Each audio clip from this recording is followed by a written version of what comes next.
Want more views on YouTube? It starts with this one habit: tracking your keywords.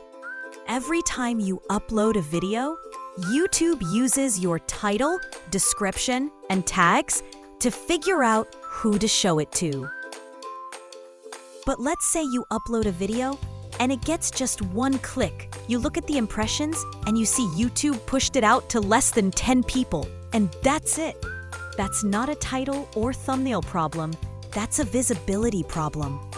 This is why tracking your keywords matters. Head to the video analysis of the video you are looking at in YouTube Studio. Go to the Reach section. Scroll down to the funnel titled Impressions and How They Led to Watch Time to see how your impressions are performing. Then, record the data in your tracking spreadsheet for analysis.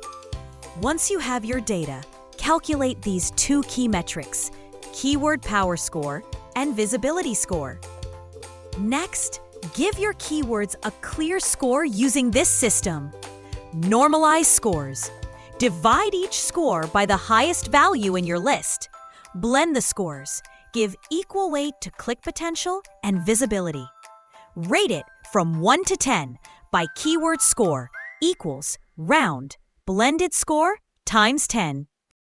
This system helps you see what's working with your keywords, recognize patterns that boost your impressions. When your visibility improves, YouTube pushes your content further. So don't just guess your keywords. Track them, score them, improve them.